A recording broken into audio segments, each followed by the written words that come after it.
The summer morning of July 2012 began with an unusual commotion on the quiet Canyon View Street in Rapid City, South Dakota. 5 unmarked police cars silently pulled up in front of a 2-story wooden house tucked away behind a row of old pine trees. Neighbors peeked through curtains, whispering as they saw officers in bulletproof vests and carrying files step out of the vehicles. Inside, Paul Hutchinson, 63, a fisheries engineer with the State Department of Natural Resources, was preparing his morning coffee, a habit he maintained religiously before heading to the office. A rapid knock echoed at 8:12 a.m. Paul Hutchinson, South Dakota State Police. "We have a warrant for your arrest in connection with the 1975 disappearance of Melissa Granger." An officer later recounted that his hand froze mid-air, coffee spilling over the rim of the cup, but his face remained eerily calm, as if he had known this day would come and had been waiting for it for 37 years. Before diving into the story, don't forget to subscribe to the channel and hit the notification bell so you don't miss the latest cases. The late September night in 1975 carried the crisp, dry chill of early autumn in the rural outskirts of Pierre, South Dakota.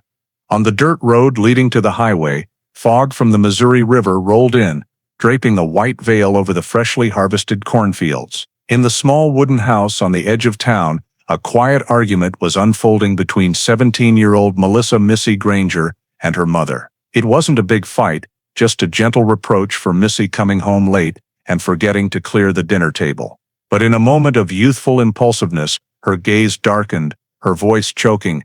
"I just need a little time to be alone." Then she snatched the car keys from the shelf, flung open the door, and dashed out before anyone could stop her. In the yard, the porch light flickered through the fog, casting the silhouette of the slight girl in her denim jacket and faded jeans. The engine of the 1973 Chevy pickup roared to life, its rumble echoing across the empty fields. Her father, Raymond, stood at the window, watching the taillights fade behind a row of cottonwoods, unaware that it was the last time he would see his daughter. The road to Big Bend Bridge wound along the Missouri River's banks, where night winds carried a bone-chilling dampness. No one knew how far she had gone, only that afterward, the whole town gradually sank into darkness, and one girl vanished into the river wind night. In the Granger house, the clock ticked past 10 without the sound of the car returning. Her mother, Ellen, stepped out onto the porch, staring emptily at the fog-shrouded road.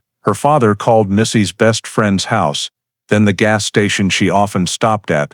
All shook their heads. No one had seen her. The phone in the living room rang and then went silent, leaving only the heavy ticking of the clock. At 11 p.m., a light drizzle began to fall, the wind whistling through the window cracks, carrying an ominous premonition that neither spouse dared voice. Ellen stood abruptly, her hand trembling as she gripped the phone, speaking softly but firmly, "We need to report it. My daughter, she's missing." At the other end, the on-duty officer at the Hughes County Sheriff's Office asked a few brief questions: age, car color, last known direction. When she hung up, the house fell into absolute silence. Outside, the river wind whistled through the door cracks, carrying cold air and the faint clatter of the house nameplate against the porch. Raymond sat motionless, staring at the wall clock, the second hand crawling heavily, each tick like a cut through the air. No one said another word. At dawn the next day, fog still blanketed the Missouri River banks, clinging to the bare cottonwood branches along the road. As the first light pierced the clouds, a Hughes County Sheriff's patrol car pulled up in front of the Granger house. 2 deputies knocked, jotting down a detailed description of Missy: brown hair, 5'5" tall, wearing a denim jacket and white Converse sneakers. Ellen, trembling, handed over a photo of her daughter from high school graduation, an image that would later appear on telephone poles and town bulletin boards everywhere. Sheriff Raymond Miller ordered a search to begin immediately that morning, dividing teams into 3 directions along Highway 34, the Big Bend Bridge area, and the dirt road leading to the old Dawson farm. Dozens of local volunteers, including some of Missy's classmates, joined with flashlights, tracking dogs, and small boats. A loudspeaker blared, "Missy Granger, if you can hear this, come home.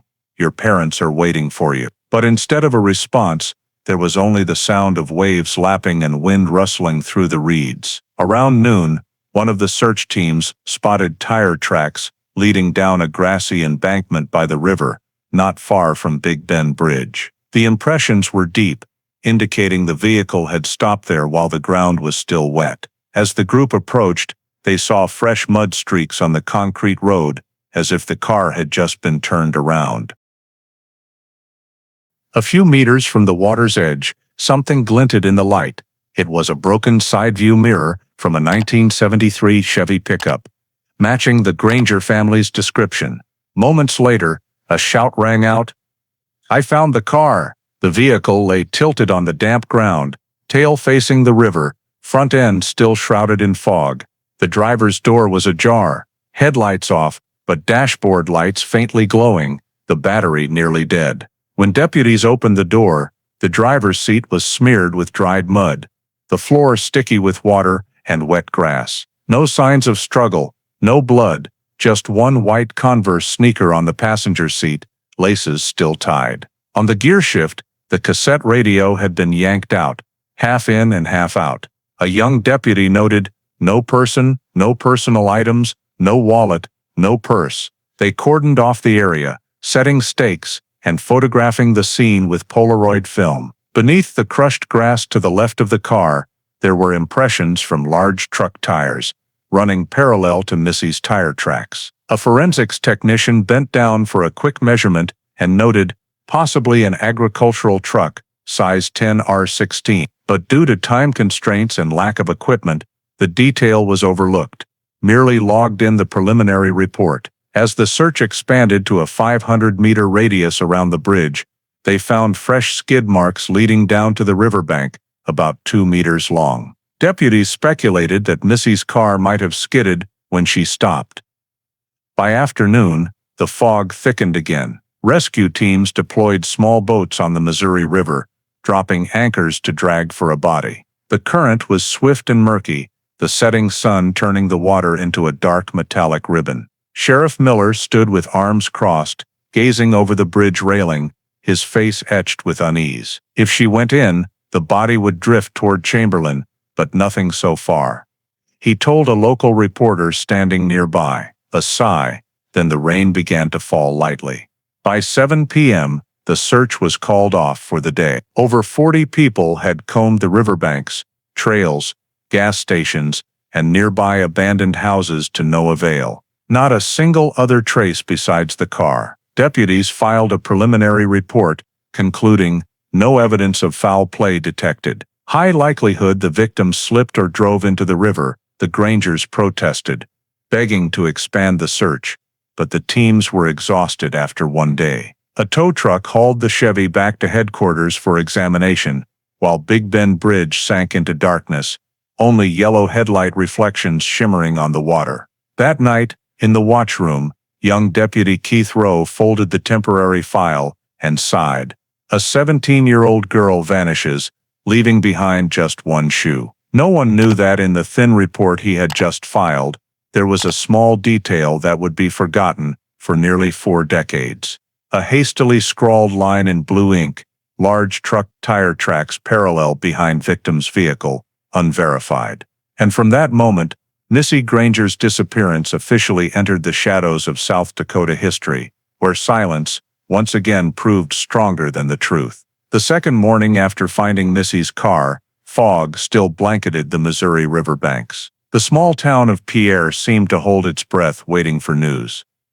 At the sheriff's station, Sheriff Miller received a new witness, George Tully, a delivery truck driver who lived near the Big Bend Bridge area. He said that on the night the girl vanished, while driving past the bridge around 8:30, he saw a dark green truck parked close to the roadside. Headlights off, but faint light leaked from the cab. In that instant, he glimpsed a small figure standing nearby, possibly a girl. "I thought it was a forestry patrol truck," Tully said, "so I didn't stop." The statement was logged, but not pursued further. In 1975, with limited surveillance tools, such vague accounts weren't enough to open a new investigative lid. When the forensics team returned to the scene to complete measurements, They found that the tire tracks and the Chevy pickup stopping position didn't match the accident hypothesis. The front tires angled sharply off the bridge, as if the driver was turning around when forced to stop.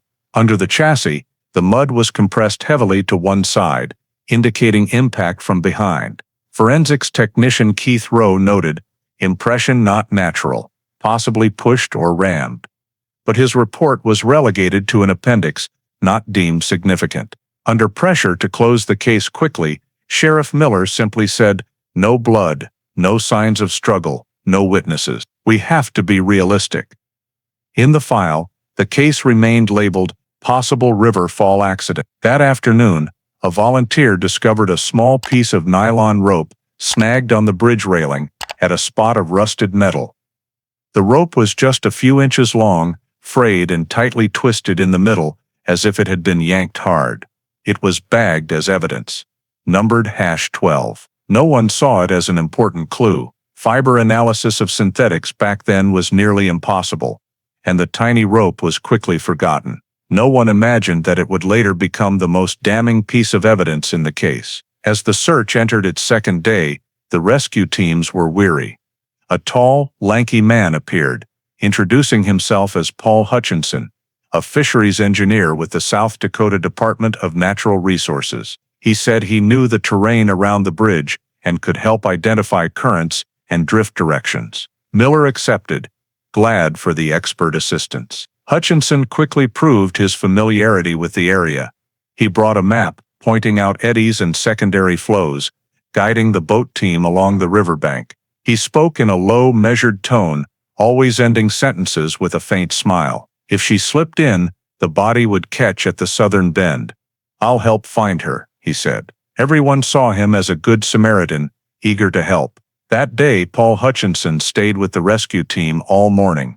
The local paper even photographed him and ran a short article, "Fisheries Engineer Aid Search for Missing Teen." In it, he said, "She might have panicked when the car skidded, tried to get out, and got swept away." The assessment sounded reasonable, further solidifying the accident theory. When the paper hit stands, public opinion treated the case as nearly resolved. A young girl, a rainy night, a fateful skid, that was it. That evening, in a small room at the sheriff's station, Keith Rowe sat reviewing crime scene photos. The lens was fogged from humidity, but he still spotted two parallel tire tracks behind the Chevy. He told a colleague, "Some truck might have pulled up right behind her." The other just laughed.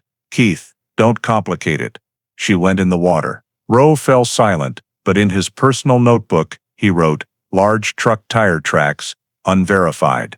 That blue ink line, small and provisional, would lie dormant for 37 years. 3 days later, no further discoveries. The search teams withdrew.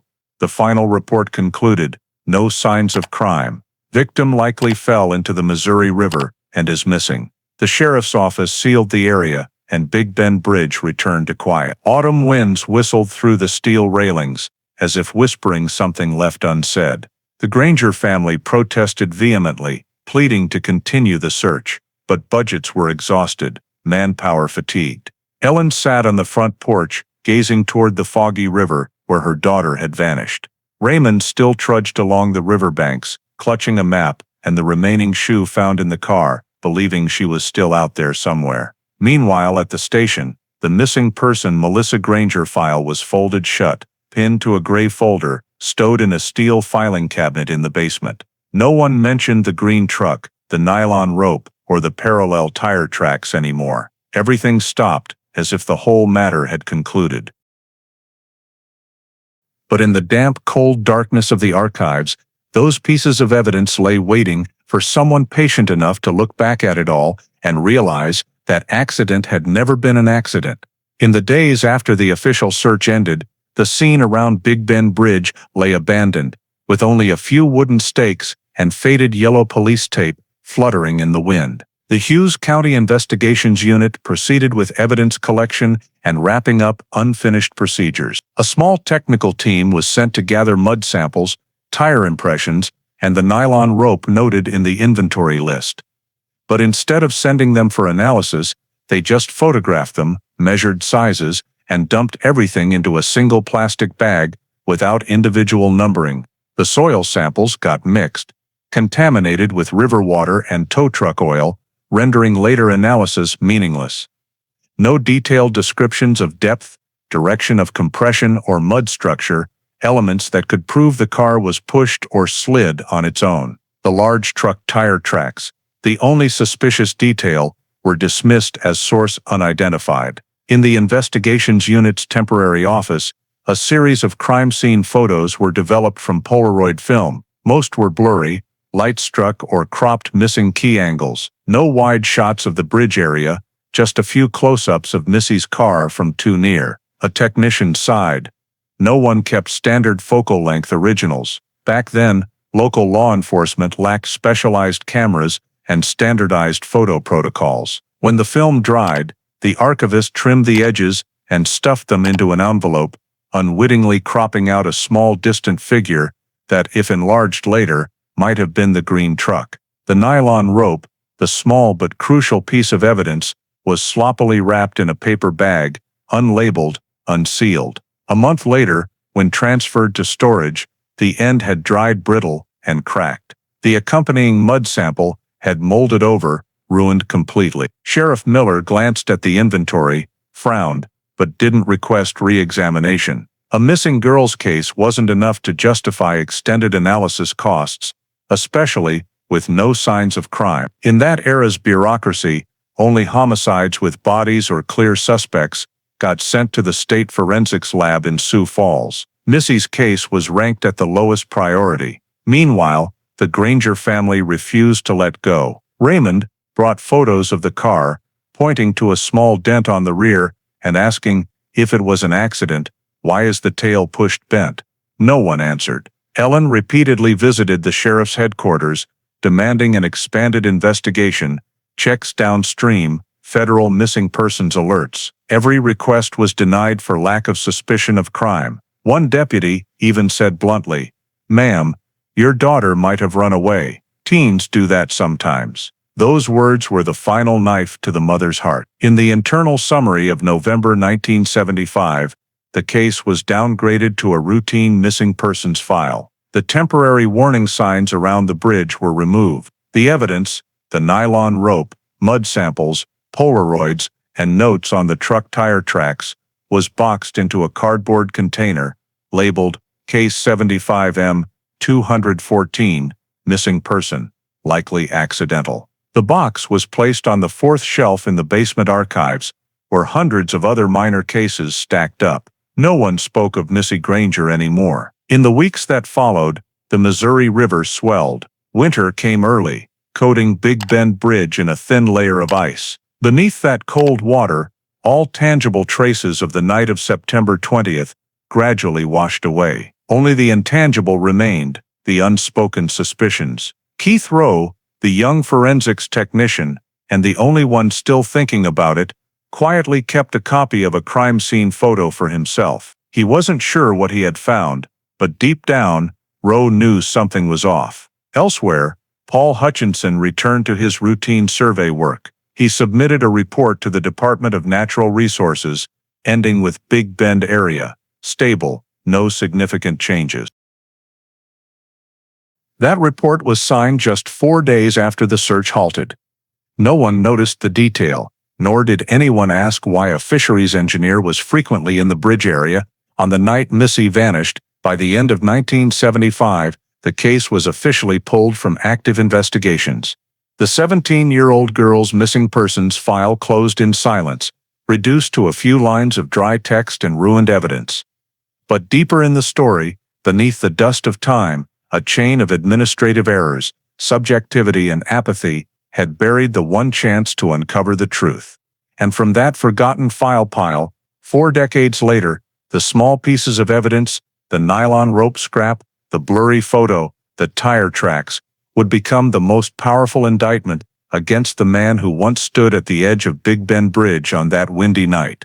As the winter of 1975 began blanketing Pierre in its first frost, the disappearance of Melissa "Missy" Granger was nearly forgotten. Big Bend Bridge returned to its quiet, with only faded paint from police tape and wind-erased tire marks. In the Hughes County Sheriff's Office archives room, Keith Rowe, the youngest forensics tech on the team, still couldn't shake the feeling that something was wrong. He didn't believe a careful girl like Missy could just fall into the river. One late evening, after colleagues had gone home, Rowe flipped through the crime scene photos again. Neon lights cast down on the foggy Polaroids, and in one distant angle shot, he spotted two parallel tire tracks running tight behind Missy's Chevy tail. The impressions were deeper, wider, seemingly from a heavy truck. He roughly measured with a steel ruler, jotting in his personal notebook, distance between tire tracks, 1.72 m, rear of vehicle compressed toward railing,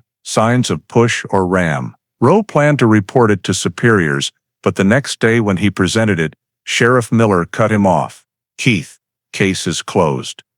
The girl had an accident, not allowed to add to the official file."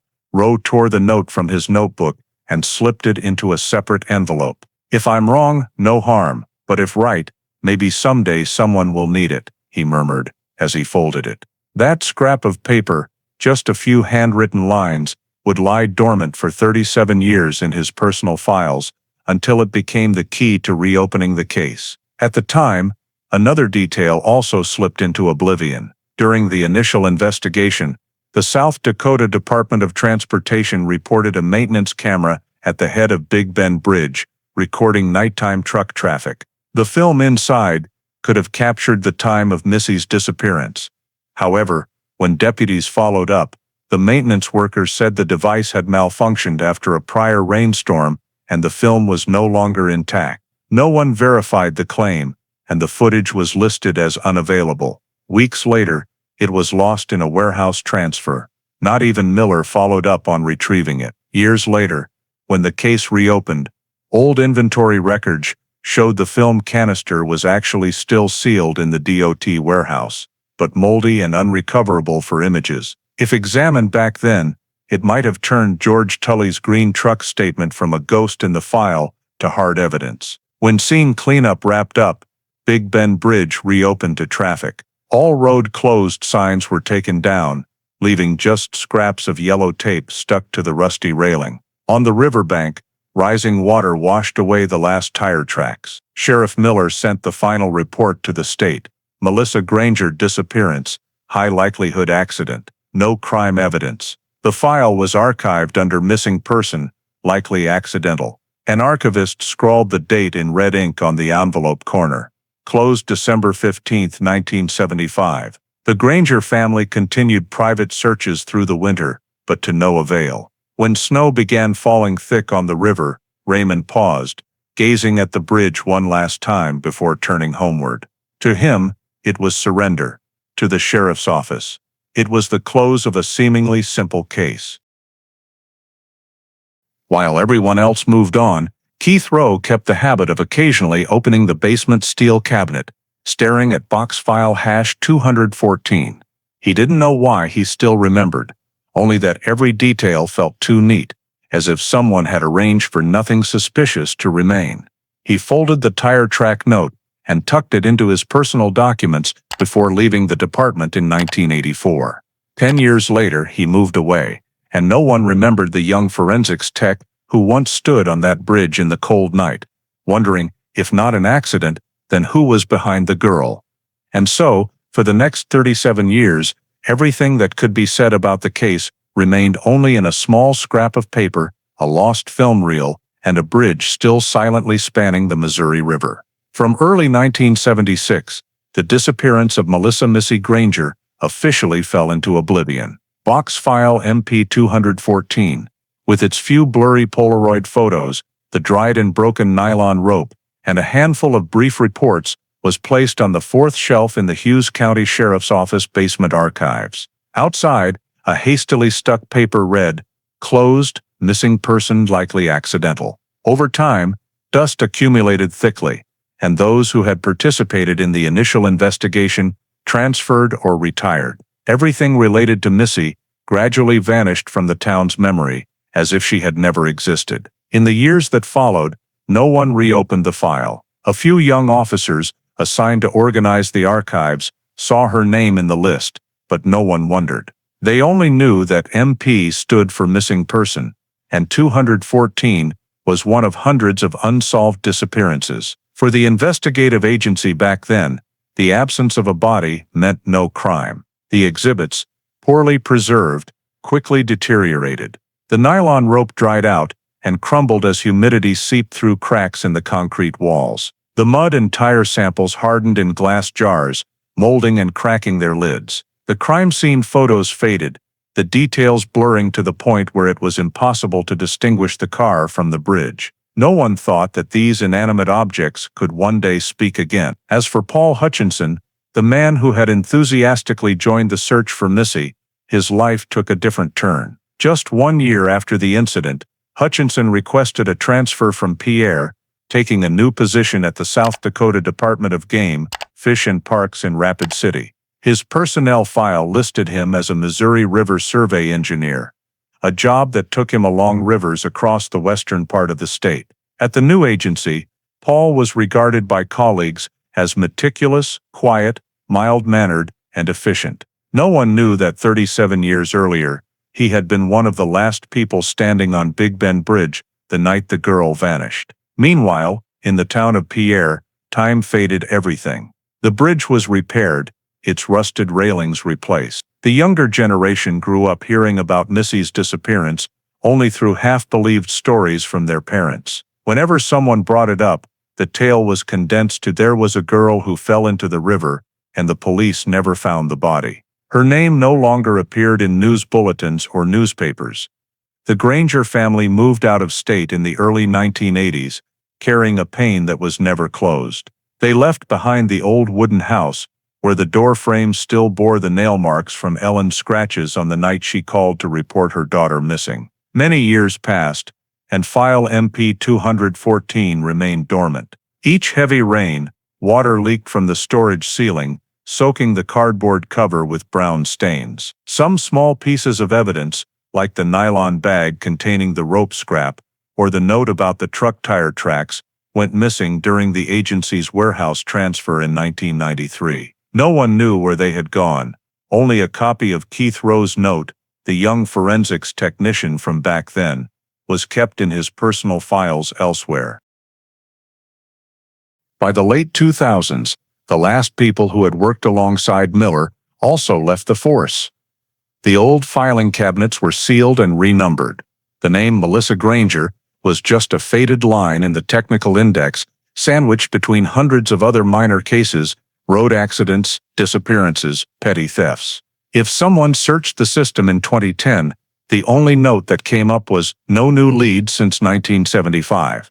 And Paul Hutchinson, now in his 50s, still worked for the Department of Game, Fish and Parks. He lived quietly in the suburbs of Rapid City, married with 2 children, known as an upstanding man who loved nature and enjoyed fishing. Every spring, he often drove back to the Missouri River area to check the currents, but no one noticed or asked questions. When 2012 arrived, the Hughes County Archives were inventoried for the first time in 3 decades. A team of new staff opened each old box, checking conditions. Among them, box MP 214 was thick with dust and heavy with dampness, the red ink nearly gone. Inside, only the degraded exhibits remained, seemingly useless. No one knew that the moment hands touched that file box, the case thought dead from 1975 was about to be awakened. And the truth buried for 37 years would surface with a small rusted object that still held its value. A cassette tape recorder buried deep in the soil along the Big Bend riverbank. In March 2012, Big Bend Bridge once again became a construction site when the South Dakota state government launched a repair and foundation reinforcement project for the old structure. Dozens of workers set up tents along the Missouri riverbank, where the shoreline soil had eroded after years of raging waters. Drills, excavators, and cranes rumbled all day, the sound of metal striking rock echoing across the cold water.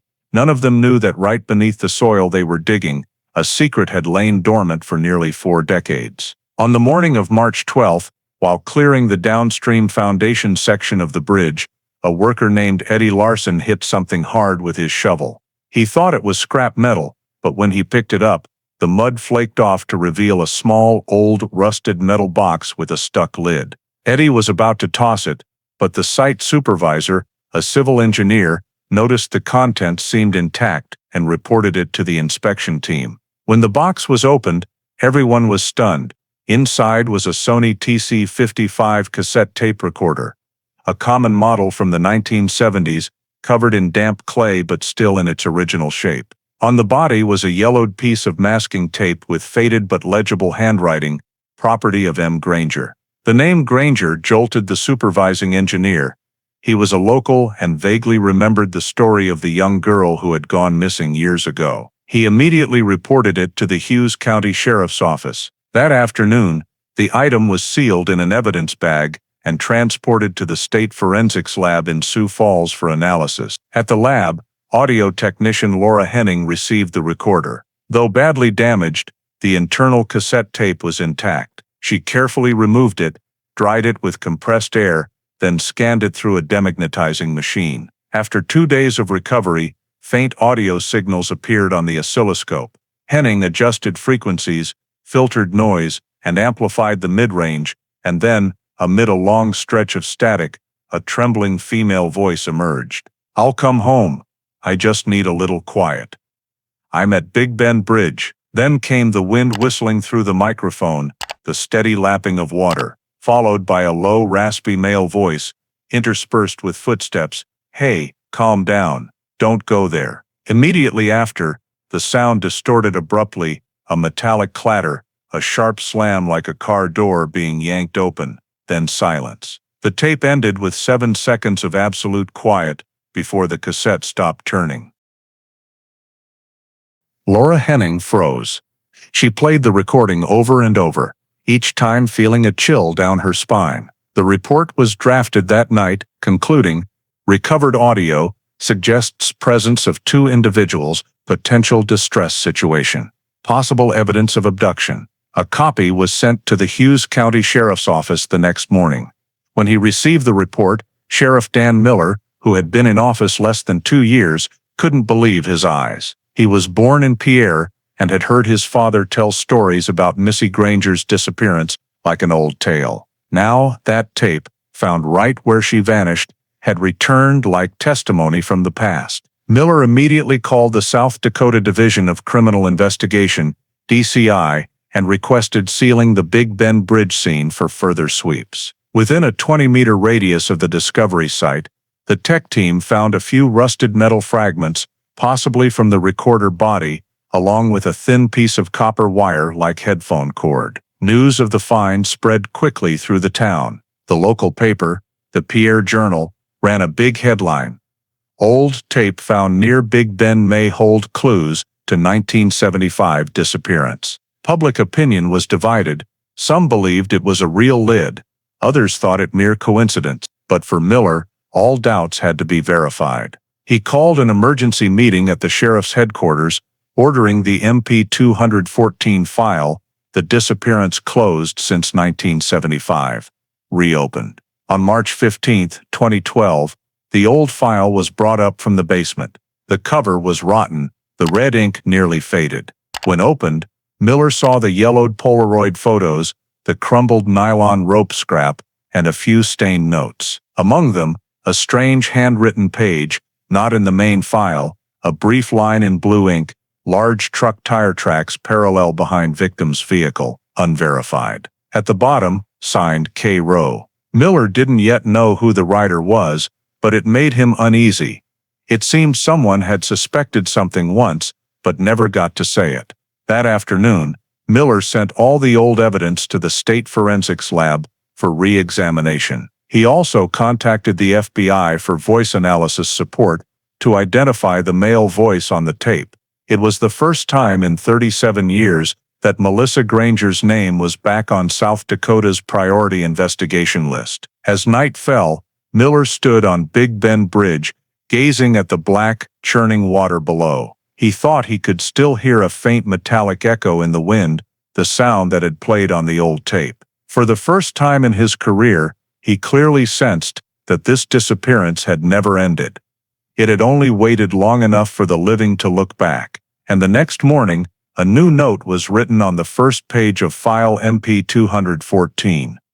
Reopened, March 16, 2012. Investigator assigned Tom Ellison.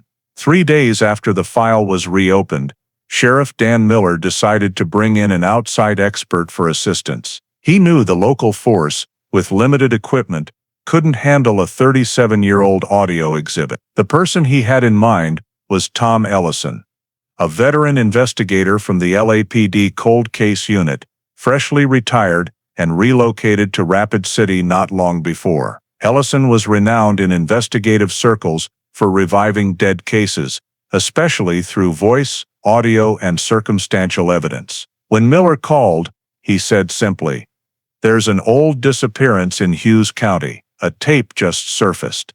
It could change everything." On the other end, Ellison paused for a few seconds, then replied, "I'm on my way." The next afternoon, Ellison arrived at the Pierre Sheriff's Station. The man in his 60s was lean, with cold gray eyes and a steady low voice. He requested to see the entire MP 214 file, all photos, exhibits, and especially the recovered cassette tape. He listened to the recording repeatedly in a sealed room, meticulously noting every detail by hand: the wind, the breathing rhythm, the metallic clank, and the final silence. On the 13th playback, Ellison paused, closed his eyes, and murmured, "Listen to the beginning. There's a truck engine idling low, not a small car, but an old 8-cylinder. He requested sending a copy of the tape to the FBI Audio Analysis Unit at Quantico for frequency confirmation. A week later, results came back. The background audio spectrum on the tape showed frequencies oscillating 2,800, 3,100 Hz, characteristic of a 1974 Ford F-Series engine. At the same time, the FBI Audio Division analyzed the low male voice interspersed in the recording. From speech rate, throat resonance, and accent emphasis, they identified a Midwestern U.S. dialect, specifically the South Dakota, Nebraska, Wyoming region. This was crucial information, significantly narrowing the suspect pool. Ellison carefully typed each result into an analysis chart. Male, 35, 40 years old in 1975. Residing within 100 miles of Pierre, likely owner of a 1974 Ford F-Series. The next step, he requested the South Dakota Department of Transportation pull all records of 1975 Ford F-250 and F-350 owners registered in Hughes County. The old data was on microfilm, taking 2 days for staff to locate and photocopy. The list had 26 names, mostly farmers, laborers, or technicians. Ellison marked each one, cross-referencing with period census records. 25 were either deceased or alibied away from the Big Bend Bridge area at the time of the disappearance. Only one name matched occupation, age, and location. Paul Hutchinson, fisheries engineer with the Department of Game, Fish and Parks.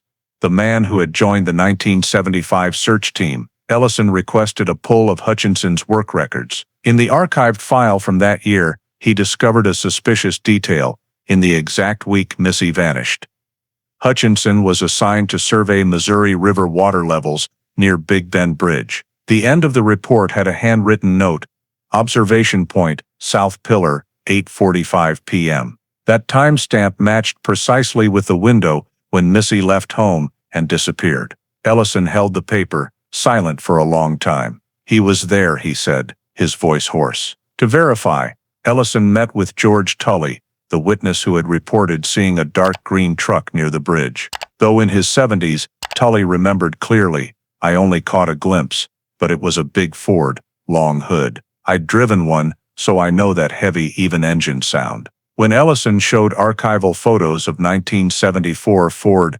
F-250s, Tully nodded immediately. "That's the type." The picture sharpened. The male voice on the tape was local, driving a 1974 Ford F-Series, present at Big Bend Bridge on the night of September 20, 1975, and had joined the victim's search team. It all pointed to one man, Paul Hutchinson. Ellison presented the preliminary findings to Sheriff Miller. In the small conference room, he spread out photos, data charts, Missouri River maps, and the vehicle owner list on the table. "Every arrow points one way," he said. "This man didn't just know the scene, he knew how to make us believe it was an accident." Miller pondered. "Are you sure?" Ellison replied, eyes fixed on the cassette tape on the table. "I've heard hundreds of cases like this, but only one kind of silence sends chills, the silence of guilt." By the end of that day, File MP 214 was officially shifted to active investigation status. A special task force was formed, led by Ellison.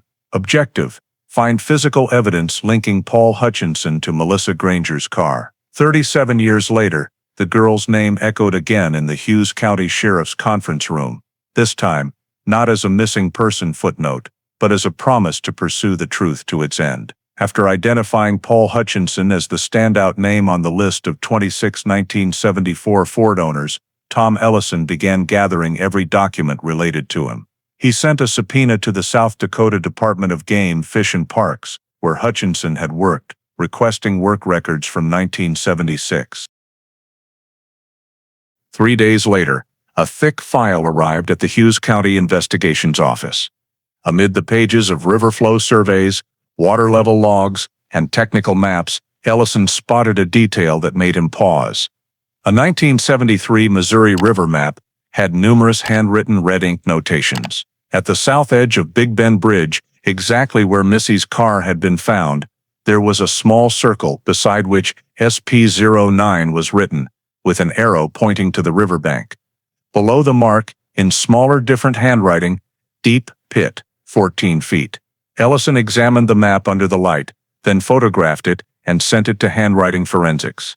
Comparison with contemporaneous administrative documents showed the script matched Paul Hutchinson's signature samples. A man who had been at the scene, with matching means, and now leaving a cryptic mark right at the victim's car location. With Ellison, this was no longer coincidence. The next step, he re-interviewed George Tully, the sole witness who saw the truck that night. When Ellison brought a series of Ford model photos, Tully pointed straight at the dark green F250. "That's exactly the type I saw, round dual headlights, sloped nose." Asked about the license plate, he shook his head, but recalled another detail: "I saw a small fish logo sticker on the rear door." In Paul's personnel file, Ellison found he had been part of the Fishing and Wildlife Society Club, and in a 1975 photo, his truck indeed had a fish decal. The small pieces fit together, but Ellison still needed direct biological evidence to break the nearly 4-decade silence. He dug through the old evidence inventory and storage, locating the plastic bag with hair samples collected from Missy's car in 1975. Though most exhibits were ruined, one long light brown hair remained sealed in a glass vial. He decided to send it to the South Dakota State Forensics Lab for retesting using STR-DNA, short tandem repeat technology. The new method that could extract genetic material from hair follicle cells, even if degraded. While awaiting results, Ellison continued surveilling Paul. He went to Rapid City, where Hutchinson lived with his wife and 2 children. Neighbors described him as reserved, polite, working for the department for over 20 years. Some said he often surveyed alone along the state's small rivers, frequently away from home in fall, matching the time Missy vanished. Ellison noted it all, then drove to the department office where Hutchinson worked. From afar, he watched the silver-haired man, still fit, step out of the building and into a new model gray SUV. No one looking at him would think that man had been at a disappearance scene nearly 40 years ago. A week later, the forensics report arrived. It stated clearly, STR-DNA recovered from hair sample shows a 99.72% match with reference DNA of Paul Hutchinson, stored in CODIS for a minor wildlife violation, 1999. Ellison read the number over and over. He knew this was no coincidence or suspicion anymore. It was identification evidence. The next morning, he presented the results to Sheriff Miller. In the small conference room, Miller held the report, silent for a long time. "We have enough for an arrest warrant," he said. Ellison nodded. "Not just enough, it's the first proof he was in the victim's car." The arrest warrant was submitted to Hughes County Court and approved by end of day. On the afternoon of July 24, 2012, police vehicles left the Pierre station, heading for Rapid City. In the back seat, Ellison looked out the window at the Missouri River sparkling in the sun. He knew he was heading back into the past, back to where justice had been buried under mud for 37 years. At the other end, Paul Hutchinson still had no idea that his green truck, the old tape, and that tiny hair had begun speaking what he had hidden his whole life. On the morning of July 25, 2012, the sky over Rapid City was clear, early summer sun stretching across the peaceful rooftops. At 8 a.m., a convoy of police cars pulled up in front of the two-story wooden house on Canyon View Street, where Paul Hutchinson lived with his wife. Inside, he was brewing coffee, unaware that outside, the Hughes County Sheriff's Office SWAT team and South Dakota Division of Criminal Investigation DCI Task Force had taken positions. In the command vehicle, Tom Ellison held the arrest warrant bearing the Hughes County judge's signature, arrest Paul Hutchinson, suspect in the disappearance of Melissa Granger, 1975. At 8:12 a.m., Sheriff Dan Miller gave the signal. 3 deputies approached the front door, 2 others circled to the backyard. A loud knock sounded. When Hutchinson opened the door, he only managed, "What's going on?" Before Miller's voice boomed, "Paul Hutchinson, you're under arrest in connection with the 1975 disappearance of Melissa Granger. You have the right to remain silent." Cold handcuffs snapped tight on his wrists as his wife, frozen on the stairs, couldn't comprehend what was happening. Police conducted a search of the house immediately after. In the garage, they found an old wooden crate containing Missouri River survey maps marked with red notations at the Big Bend area, matching the 1975 file map. On his desk, a coil of ivory-colored nylon rope was neatly wound, the end still caked with soil. In a cabinet drawer, Ellison discovered an envelope with old photos of Big Bend Bridge and the surrounding riverbank. Kodak 110 film, yellowed with age. One clearly showed the railing section where Missy's car had been found. When checked, the film development date showed a faint 75 in the corner, confirming the time. When brought to the interrogation room at the Rapid City Sheriff's Station, Hutchinson remained composed. He sat straight, hands clasped, eyes on the floor. Ellison began the first interview, voice slow and even. "Do you remember a girl named Melissa Granger?" Hutchinson frowned, replying dryly, "Not really. Which disappearance was that?" Ellison placed a 1975 photo of Missy in front of him, then gently, "You helped search for her. Remember?" Hutchinson looked at the photo for a few seconds, sighed softly. "I was just helping. She stopped her car at the bridge. I pulled over to check, but she got scared and ran off. I didn't do anything wrong." Ellison fell silent, turning on the recorder on the table. A dry click sounded. He pulled a USB drive from his pocket, plugged it into the player, and said, "Then I want you to hear this." The room filled with muffled audio, the wind, the water, and a trembling female voice. "I'm at Big Bend Bridge." Then a low, raspy male voice. "Hey, calm down." When the tape stopped at the long silence, Hutchinson suddenly squeezed his eyes shut, his hands clenching. Ellison looked straight at him. "That's your voice, isn't it, Paul?" For a few seconds, no one spoke. Hutchinson took a deep breath, then shook his head slightly. "No, I don't know anything about that." His voice trembled, deeper and hoarser than before. Ellison didn't respond, just placed the Missouri River map on the table, the exact one with the handwritten SP09 notation he had found in the file. "This is your map, right? That notation matches the location of the girl's car. You marked it in 1975. Hutchinson didn't answer. He bowed his head, eyes fixed on the paper in front of him, as if trying to find a way to escape from himself. After 2 hours of interrogation, Hutchinson remained silent. When asked one last time if he wanted a lawyer present, he replied, "I have nothing to say." Police held him at the Rapid City Jail before transferring him to Pierre for further questioning. As he stepped out of the room, he turned back to look at Ellison, his eyes dark.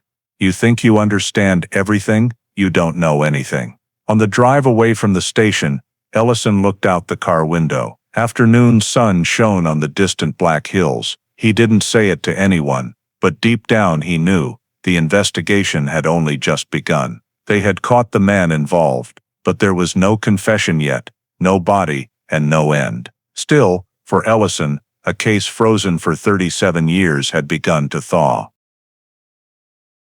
The evidence found in that house, the map, the nylon rope, the old photos, weren't just objects.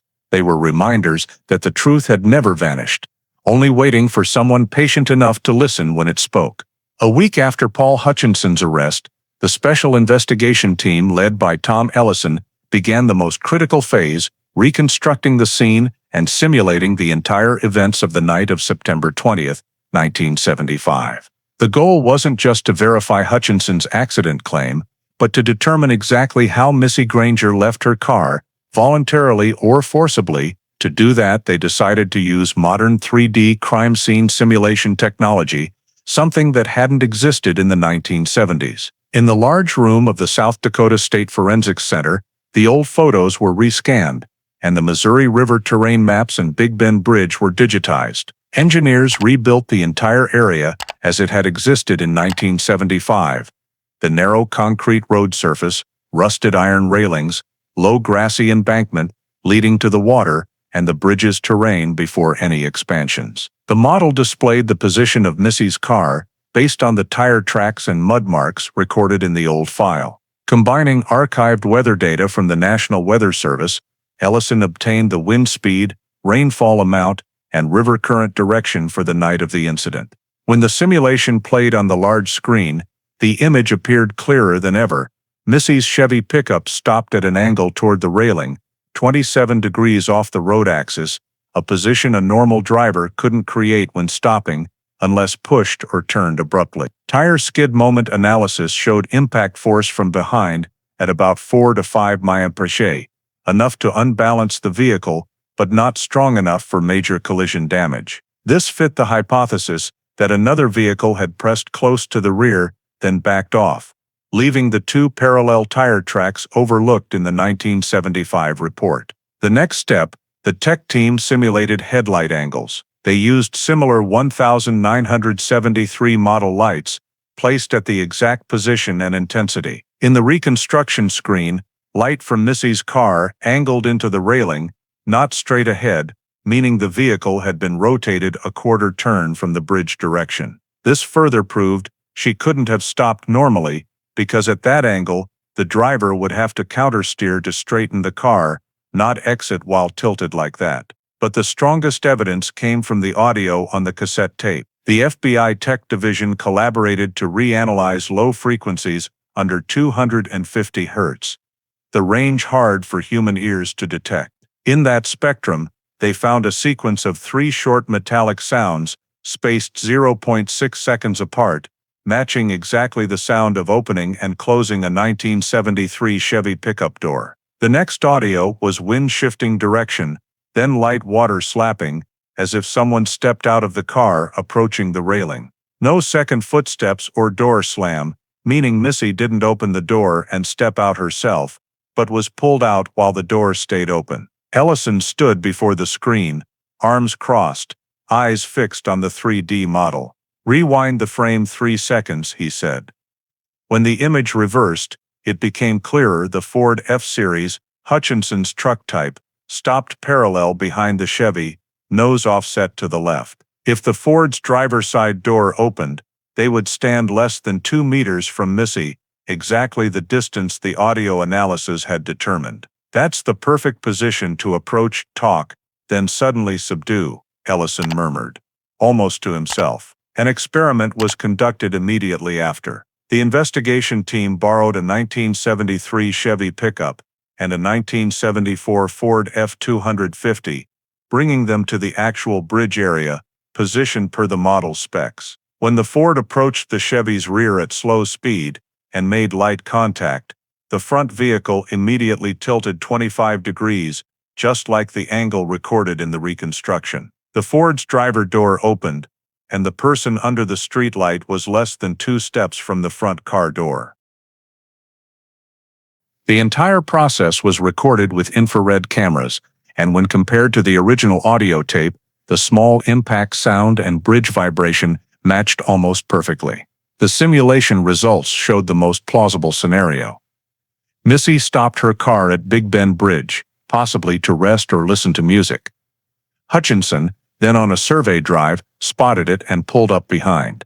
He approached, talked to her. That was the dialogue on the tape. When Missy showed fear and tried to leave, he pressed close, opened her car door, then subdued her. In the struggle, the car door hit the railing, producing the clear metallic sound. Afterward, Missy was pushed or fell into the river, where the current that night was rushing southward. When the simulation ended, the room fell silent. On the screen, the 3D image of the bridge appeared under pale blue moonlight, black water churning below. Ellison looked at the model and said softly, "She never had a chance to leave there. Not an accident. It was coercion, calculated and staged." With these simulation results, Paul Hutchinson's claim that she got scared and ran off was officially debunked. The Hughes County Sheriff's Office finally had in hand not just suspicions, but a chain of physical and scientific evidence reconstructing the entire fateful night. While the tech team finalized the scene simulation, the South Dakota State Forensics Division delved deeper into analyzing evidence seized from Paul Hutchinson's home. The goal was to prove physical matches between the 1975 samples and current items. If successful, it would be the decisive blow to close the net. The first sample tested was the coil of nylon rope found in Paul's garage. It was old, fibers yellowed and caked with mud, but the core remained intact. The forensics lab extracted short segments using optical microscopy and infrared spectroscopy to compare fiber structure. Results showed the polymer in Paul's rope was nylon 6,6, with the same chemical formula, fiber density, and 3.2 mm diameter, perfectly matching the small nylon rope sample collected from Missy's car 37 years earlier. Both also shared a rare trait, ivory white core, slightly translucent outer sheath, limited production by Midwest Industrial Supply in 1974, a line commonly used for fishing gear or heavy cargo tying. Not just the same type, the cut ends bore serrated blade marks, suggesting the same tool. The expert report concluded, high compatibility, probability, from the same original coil exceeds 98%. The second evidence was in the Ford F-250 tire tracks. During reconstruction, Ellison had extracted tire impressions from the original crime scene photos using optical enhancement. Though the Polaroids were blurry, the V-shaped grooves and cross slits emerged clearly after processing. When compared to the tire sample from Paul's 1975 Ford F-250, archived by his insurance and maintenance records, details matched near perfectly: 12 mm grooves, diagonal tread direction, and a small cut on the right front tire edge, a unique trait only on Paul's vehicle from uneven replacement. Experts determined the scene tracks couldn't randomly match another vehicle, as this tire type was produced in only 1,200 units that year. Evidence nearly identifying the vehicle, but what chilled Ellison most came from the audio on the cassette tape. After the FBI isolated background frequencies, they detected two human voices, female and male, overlaid on wind and water. Based on volume intensity and reverb, acoustic analysts calculated the distance between the two at under 2 meters, more precisely, 1.7 m. This ruled out talking from two separate vehicles, as Paul had claimed. Because standing outside at that range, river wind reverb would distort the voice. Further analysis showed the male voice leaning left of the mic, indicating he was bending close to Missy's driver's side door. Immediately after came the door open sequence and water sounds, perfectly matching the reconstruction scenario, the girl forced from the car, falling or pushed into the river. Ellison compiled all results into a single summary chart: nylon rope matching type, tire tracks matching vehicle, male voice at 1.7 m distance. Big Bend Bridge map, marked at exact car location, 1975, bridge photos, in suspect's home. Each piece alone might be coincidence, but together they formed a closed logical chain. eliminating any innocence. That afternoon, in the Hughes County Sheriff's temporary conference room, Ellison presented the latest results. On the projector, magnified nylon rope images, tire tracks, audiographs, and map photos. When the lights came back on, no one spoke for a few seconds. Sheriff Miller exhaled softly. "We've waited 40 years for this." Ellison just nodded, voice low. "Everything points to him. No longer suspicion. This is truth." With this tight physical, forensic, and audio evidence, File MP 214 had transcended a mere disappearance. It officially became the first scientifically substantiated reopened homicide case in South Dakota history. And right then, in the cold white light of the conference room, Ellison knew they had crossed the final boundary of a cold case, where every silence, every speck of dust, and every old frayed rope finally spoke to accuse the hand that pushed the girl into the river that night. 3 days after his arrest, Paul Hutchinson still maintained silence in his Hughes County Sheriff's Office cell. He didn't speak, didn't react, just sat for hours, staring out the narrow window where morning light pierced like a thin blade. Meanwhile, Tom Ellison and the investigation team relentlessly increased the pressure. They knew a confession, even small, would be the final piece to close the case South Dakota had buried for 37 years. On the third day of interrogation, Ellison entered the room with an unusually calm demeanor. On the table, the cassette tape, the 3-disc simulation photo of Big Bend Bridge, and the Missouri River map, marked SP09. He set them down without a word. Paul glanced over, face gaunt, stubble on his chin, eyes no longer sharp. "You know I won't leave here until that girl is brought home," Ellison said slowly. Paul gave a faint smile, dry and hollow. "I didn't kill anyone," he replied, but his voice trembled, less certain than before. Ellison didn't respond, just played the noise-clean tape segment. As the wind and trembling female voice filled the room, Paul looked down at the table. At the low male voice saying "calm down," Ellison paused it. "That's your voice, Paul. We matched the frequencies to your 1999 interview sample. 98% match. No way to deny it." Paul fell silent. Ellison leaned in. "Tell me where she is. If you have any conscience left, don't make others keep searching in vain." The room's air thickened. The clock ticked loudly, each second clear. Finally, Paul raised a hand to cover his face, voice choking. "I didn't mean to hurt her." He paused, then sighed like releasing a boulder.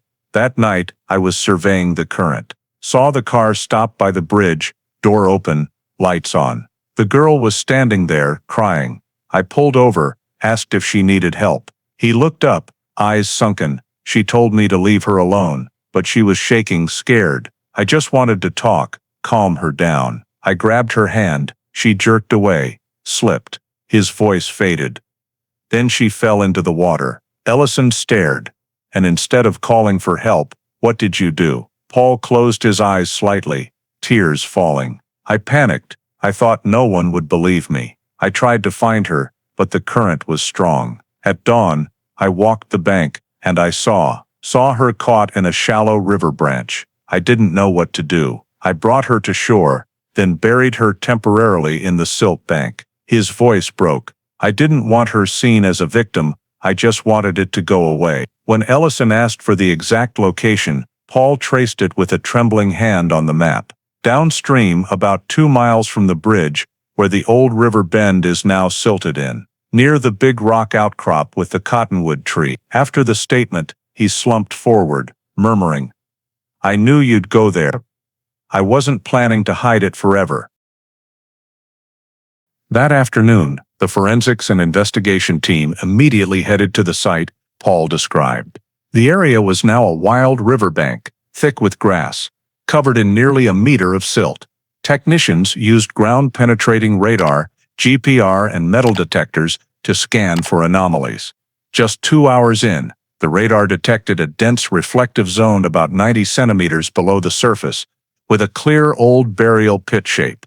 Digging down, the musty smell of long-buried river mud rose sharply.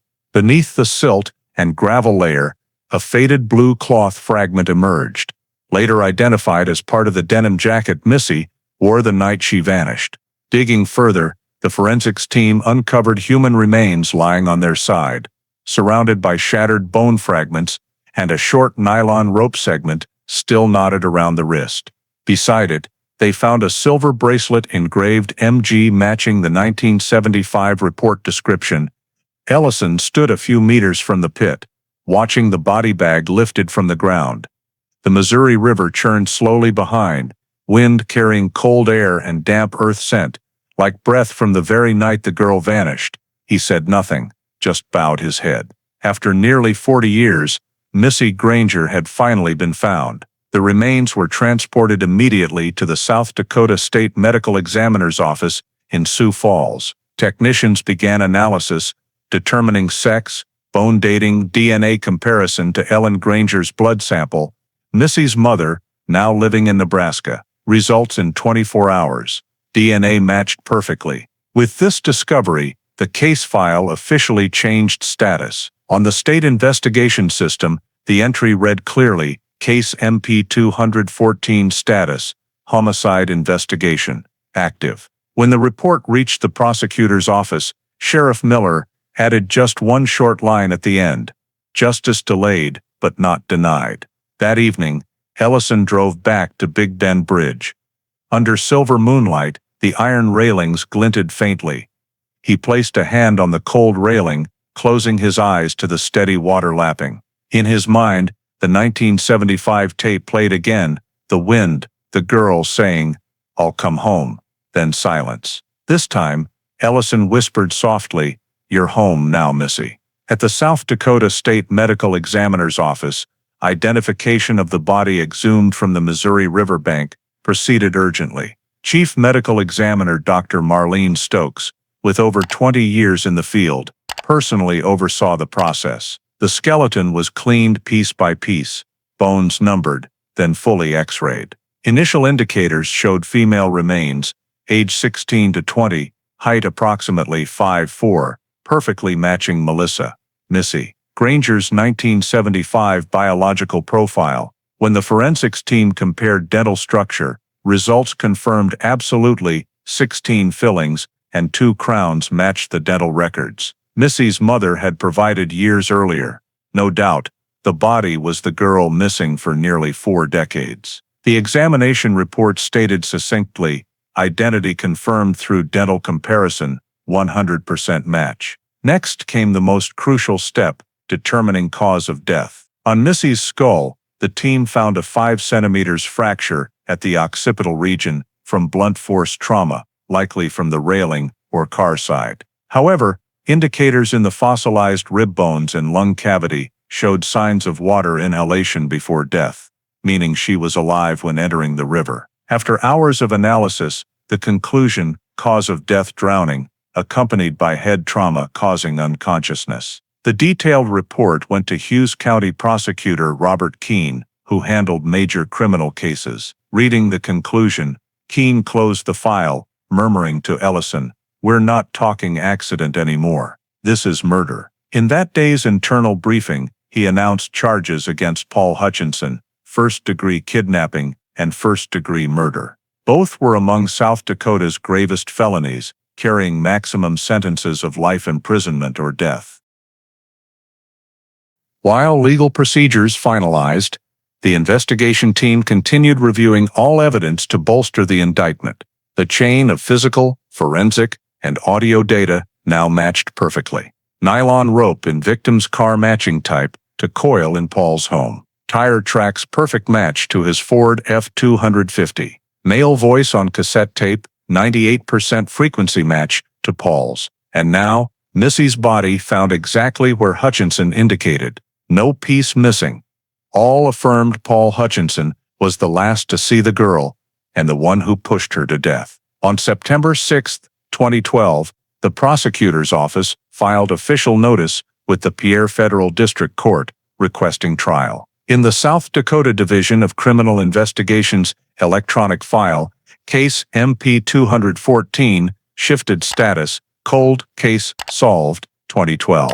That simple yet weighty line closed the 37-year search for truth. When Ellison read the news, he stood still for a moment in the police station hallway. Through the glass door, he saw sunset draping the Missouri River, where it had once swallowed the girl. He pulled Missy's photo from his pocket, a faded copy from the old file, but her gentle smile still clear. "Finally, time to call you by your right name," he whispered. That same day, Sheriff Dan Miller held a brief press conference in Pierre. He announced the examination results and official confirmation. The body found on July 29, 2012, is that of Melissa Granger, missing since 1975. Cause of death: drowning and head trauma. The case ruled homicide. Suspect Paul Hutchinson, charged with 2 most serious felonies. When he paused, the room fell utterly silent, only camera clicks and wind whistling through the glass. In Nebraska, upon the call with results, Ellen Granger said just one sentence: "Thank you. She's finally home." Then she cried, tears of both pain and relief, after nearly 40 endless years. That night, Ellison returned to the office, updating the final line in the investigation report: Case MP 214, status: solved. Cause: homicide. Suspect Paul Hutchinson. Year closed: 2012. Then he turned off the light, left the room, leaving the old cassette tape on the table, the first piece of evidence that brought the case back to light. In May 2013, the Sioux Falls Federal Court opened the trial that the entire state of South Dakota had awaited for nearly 4 decades. In the public seating, those who had followed Melissa "Missy" Granger's 1975 disappearance sat quietly, while the press crammed the hallways. Up front, Paul Hutchinson, now in his 60s, wore a light gray prison jumpsuit, his hands lightly cuffed, his silver hair disheveled, eyes sunken deep. He sat behind the iron railing, staring blankly. Beside him was his court-appointed defense attorney. Across the way, prosecutor Robert Keene opened the file thicker than 700 pages, containing the old cassette tape, DNA results, nylon rope sample, Missouri River map, and 3D crime scene simulation photos. He stood, looking around the courtroom. "Your Honor, this is not just a case. It is a reminder that time cannot hide the truth." The trial began with the prosecution's opening statement. In a slow, measured voice, Keene recounted the 37-year journey of the case, from the night Missy left home, the car discovered on Big Bend Bridge, to 2012, when the cassette tape was unearthed from the soil. He held up the small tape before the court. This object lay silent in the mud for 3 decades, but it still captured the voices of 2 people, a frightened girl and a man trying to make her quiet. Then, he signaled the technician to play the segment.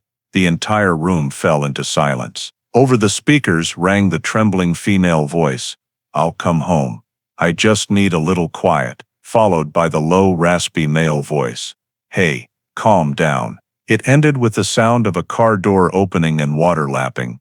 When the tape stopped, a heavy silence enveloped the courtroom. Keene continued presenting the evidence, forensic analysis proving the nylon rope found in Paul's garage matched exactly with the sample from Missy's car. Ford F-250 tire tracks matching the tread pattern and size of the vehicle he once owned. HESTR DNA from the hair in the victim's car, yielding a 99.72% match with Paul's DNA sample. And finally, Keene said, placing his hand on the table, "The FBI confirmed the male voice on the tape matches the defendant's voice sample at 99.3%. This number is not speculation. It is science." The defense attorney stood to object, arguing that the audio evidence was too old, lacking reliability, and that the DNA could be contaminated. But Keene just smiled. Requesting the court call the next witness, FBI audio expert Laura Henning. She explained in detail the noise isolation process, voice identification, and background frequency analysis, concluding with an error margin of only 0.7%, below the legal threshold. When asked if she doubted any other voice could match, she replied, "No one but him." After Henning, Dr. Marlene Stokes, the lead forensics examiner, took the stand. She presented the dental, bone, and cause of death results. She was alive when she entered the river. The occipital trauma marks match a forceful impact, possibly from being pushed or falling off balance. She paused, looking toward the victim's family seating. No doubt, this is murder. It was Tom Ellison's turn to testify. He stood in the middle of the courtroom, calm in demeanor, holding the cassette tape in hand. He recounted the entire investigation, from the moment the tape was discovered underground, the first time hearing the wind and voices, to reconstructing the 3D simulation of Big Bend Bridge and the search of the Rapid City home. Every word was firm, unadorned, carrying only the persistence of 37 years of investigation. When Keene asked, "What makes you believe Hutchinson is guilty?"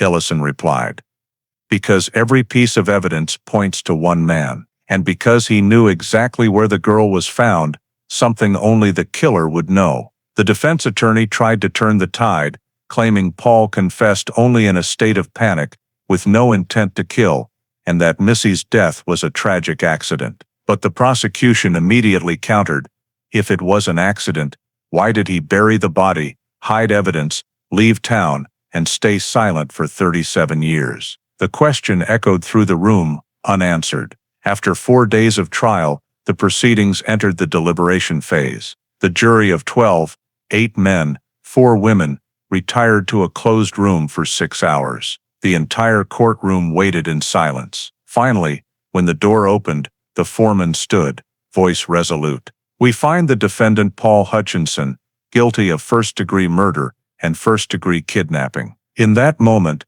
a choked sob rose from the public seating.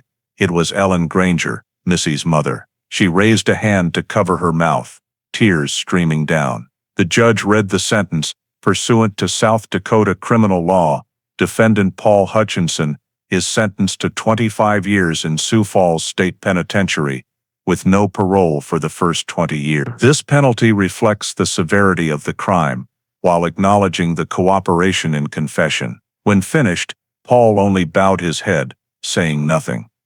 His face was blank, eyes down at the floor, where the light glinted off the cuffs like a small blade. As court adjourned, Ellison stepped outside, standing on the Sioux Falls courthouse steps, overlooking the gathered reporters and citizens below. He didn't give a long speech, just one short sentence later repeated by the media dozens of times. "No body is ever forgotten, only not yet found." Then he turned and walked slowly amid the clicking cameras and rustling wind through the trees. That evening, the local TV news opened with white text on black. Cold case MP 214. Solved after 37 years. Images of Ellison, Big Bend Bridge, and Missy's smiling photo at 17 appeared. The anchor's voice intoned steadily, "Today, justice finally has a name, and it is Melissa Granger." In October 2013, 3 months after Paul Hutchinson's sentence was handed down, the Hughes County Sheriff's Office and South Dakota Division of Criminal Investigation, DCI, completed the comprehensive operational report on the Melissa "Missy" Granger case. The file once closed for nearly 4 decades. The over 200-page document, sent to the State Department of Justice, FBI, and National Law Enforcement Academy, became one of the most cited investigation reports in history on successfully solved cold cases. The report's introduction was drafted by Tom Ellison. He wrote, "The reason justice was delayed lies not in the case's complexity, but in small oversights, things seemingly harmless that obscured the truth." The report highlighted a series of serious errors in the 1975 investigation: the scene not secured per protocol, evidence collected haphazardly, blurry Polaroid photos, unsealed nylon rope sample, unanalyzed tire tracks, and most critically, lack of long-term evidence storage procedures. File MP 214 was labeled accidental just 4 days in, without independent review. A decision that plunged the case into darkness for 37 years. Alongside pointing out failures, the report also noted the 2012 breakthroughs that brought the case back to light. Specifically, Sioux Falls Forensics Lab's degraded magnetic tape audio recovery technology, restoring 92% of original data. STR DNA analysis from degraded hair, combined with CODIS database, first proving a perpetrator's identity in a case over 3 decades old. 3D scene simulation using historical terrain and meteorological data to determine vehicle stopping position, headlight direction, and vehicle dynamics. And most importantly, audio positioning analysis, a technique never before applied in the state, pinpointing the exact 1.7 m distance between victim and perpetrator in the recording. The report concluded that the combination of modern technology and the investigation team's steadfast spirit was the key to solving the case. In the appendix, Ellison added comparison charts, clearly showing connections between each piece of evidence: cassette tape, nylon rope, tire tracks, DNA, map, confession. "No evidence speaks alone," he wrote, "but placed together, the truth speaks for itself." Beyond the summary, the report offered numerous operational reform recommendations. The key proposal was establishing a statewide long-term evidence storage system, where all exhibits, even from closed cases, must be sealed in moisture-resistant materials and digitized with descriptions. Additionally, Ellison proposed creating a cold case unit, a dedicated team to review old disappearances, integrating DNA, audio, and imaging databases. From 2014, this proposal was approved by the governor, and the newly formed cold case office was named the Granger Task Force, in tribute to the 17-year-old girl who paved the way for hundreds of other reinvestigated cases. Beyond the state level, the report drew FBI attention. After reviewing the full file, the agency added the Granger case to its National Cold Case Breakthroughs category, ranking it among the top 5 exemplary cases nationwide, alongside famous ones solved via old DNA evidence. At the 2014 National Investigation Conference in Quantico, the then FBI director stated, "South Dakota has proven no case truly ends, only waits for someone brave enough to reopen it." In the conclusion, Ellison handwrote a short passage, preserved verbatim in the official archive. If in 1975, someone had carefully preserved that small nylon rope scrap, justice might have come sooner. But truth isn't measured by time. It's measured by the persistence of those who refuse to forget. The operational report was signed and certified on October 12, 2013, marking the final page of file MP 214, Melissa Granger. The last notation read clearly, "Case status, homicide solved, 2012. Reviewed and approved by FBI 2013. And on the cover, right below the Hughes County Sheriff's Office logo, just 4 bold words: "Justice never forgets." In the winter of 2013, the sky over Pierre was pale gray, the Missouri River flowing sluggishly under a thin layer of ice.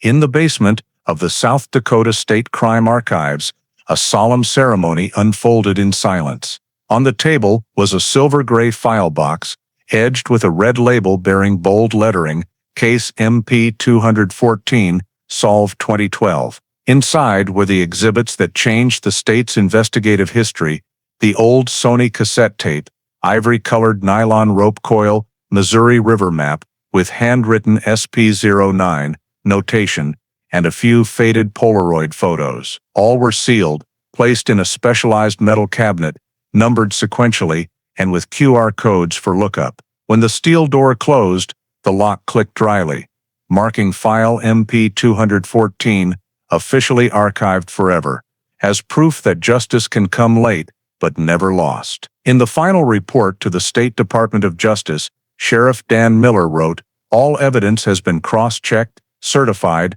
and preserved to standard. File MP 214 is closed, not because the story ends, but because the truth has been found." Below that line were 3 signatures: Miller, prosecutor Robert Keene, and lead investigator Tom Ellison, who guided the probe from the day the tape was unearthed.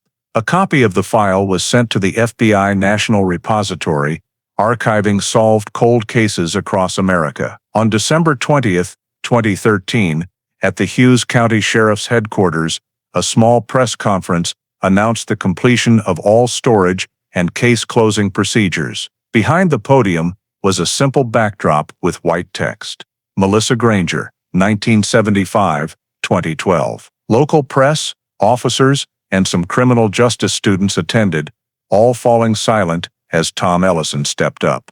He carried no notes, just the cassette tape in hand, the first evidence found, now an icon. His voice was low, clear, and resolute. 37 years ago, those before us tried, but lacked tools, procedures, and sometimes the faith that a closed case could reopen. We were wrong to think time would fade everything. In truth, time can erase traces, but never evidence. It only waits to be found, waits for someone patient enough to listen to its story. He paused, looking directly at the reporters. Without the team's determination, Prosecutor Keene's resolve, and new technologies, this tape, this rope, would have stayed buried under the Missouri River mud forever. The room rose in applause, not loud but deep and sustained, like a farewell to a journey ended. In the front row, Ellen Granger, now with snow-white hair, sat silently, clutching her daughter's photo. As Ellison stepped down, she rose, hugged him, and whispered, "Thank you for bringing her home." He replied simply, "No one is forgotten, ma'am. We just took time to find her again." After the press conference, Ellison walked the basement hallway, where hundreds of old files lay dormant in the dark. He paused before shelf 214, placing a hand on the cold metal. In that moment, he didn't see a file cabinet, but a symbolic grave, holding the voices of those no longer able to speak. That evening, state newspapers ran the same headline: Hughes County closes MP 214, a 37-year cold case, finally put to rest. Criminal justice programs began using the case as national standard teaching material on cold case procedures, while the FBI added images of the tape and nylon rope to its Justice Reclaimed exhibit at Quantico. As Ellison left headquarters that night, snow began falling lightly. He turned back to the lit building, murmuring to himself, "Justice knows no time. It only needs those who won't quit." Then he walked on, leaving behind white light, reflecting on the snow, quiet but enduring, like the journey he led to close file MP 214 forever. In early 2014, news of Melissa Granger's case officially closing spread across South Dakota. Nearly every major paper in the state devoted front pages to the story. The Sioux Falls Journal headlined, "Justice After 37 Years, 1975, Disappearance Solved by Cassette Tape." Local radio in Pierre replayed excerpts of Tom Ellison's speech, where he said, "Time can erase traces, but never evidence." In small towns around Hughes County, residents paused at newsstands, reading Missy Granger, a name thought dissolved into the past now revived, a symbol of persistence and faith in justice. In Pierre, city officials partnered with the Granger family for a public memorial at the Central Square. Hundreds of residents, officers, students, and retired investigators attended. On stage, a large framed photo of Missy brown hair, gentle smile, bright eyes, stood between two white bouquets. Behind, a long banner read, "In memory of Melissa Granger, 1958, 1975. No music, no pomp. Everyone just stood silent, listening to her mother Ellen speak in a hoarse but resilient voice. "For 37 years, I lived with emptiness. I once thought she'd be forgotten, but today, I know my daughter was heard, seen, and justice called her by name." Amid subdued applause, Sheriff Dan Miller presented her a bronze plaque.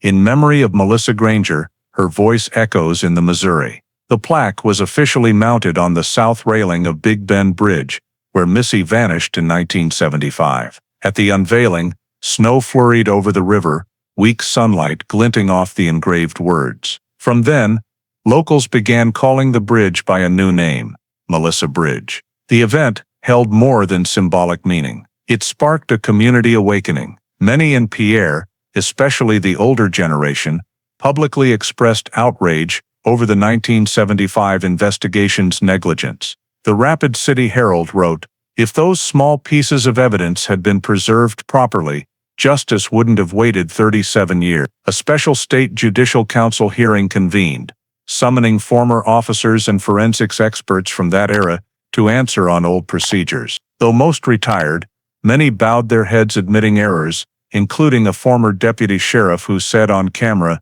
"We believed only clear crimes needed pursuit, and that wrong belief let us lose that girl." From the Granger case, a movement to review old missing persons files erupted across South Dakota. Within 6 months of the trial, 12 other cold cases reopened, including disappearances in Brookings, Aberdeen, and Spearfish. Many families silent for decades now approached the Granger Task Force, the unit born from Missy's legacy, for help. A mother from Mitchell said on TV, "If they found Mrs. Granger's daughter after 37 years, I believe mine will be found too." That statement inspired hundreds more, launching a statewide campaign called Never Too Late for Justice. The FBI and National Investigators Association, NCA, added the Granger case to its top 10 cold case breakthroughs of the decade. At the annual Quantico conference, a video of the riverbank exhumation played as a prime example of physical evidence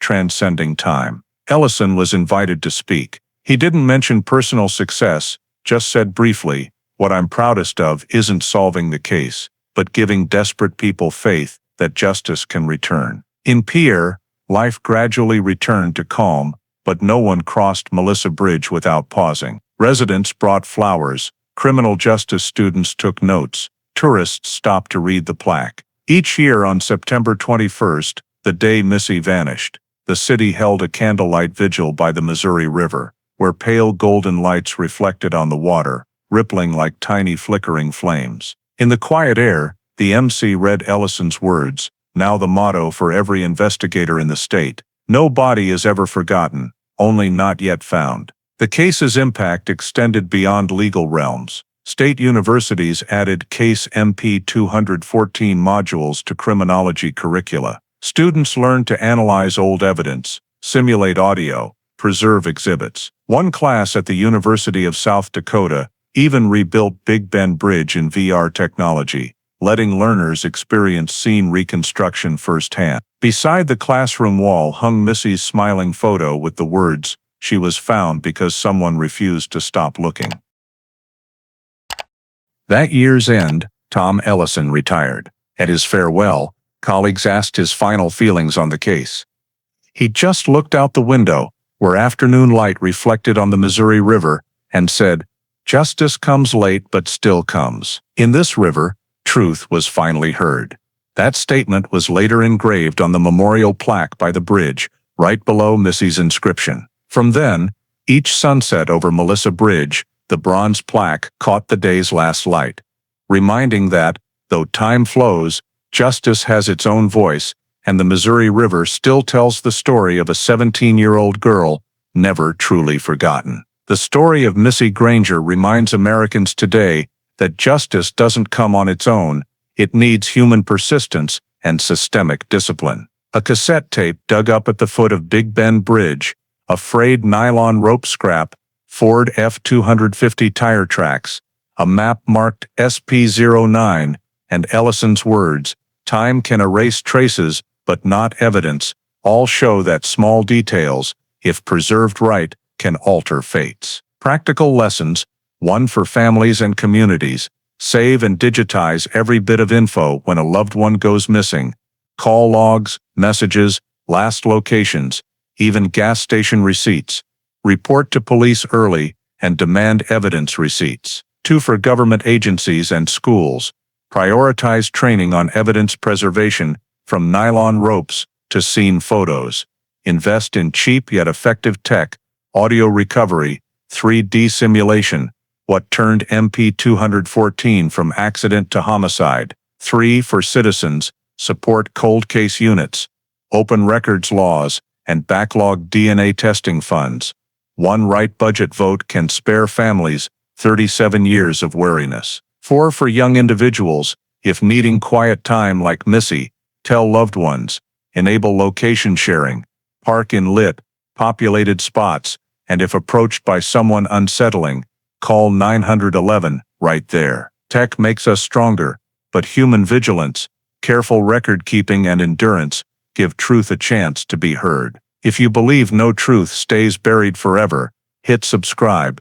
to join us in continuing the journey to reclaim justice for forgotten cases. Thank you for following the story of Melissa Granger. See you in the next video, where we'll keep listening to voices from the past.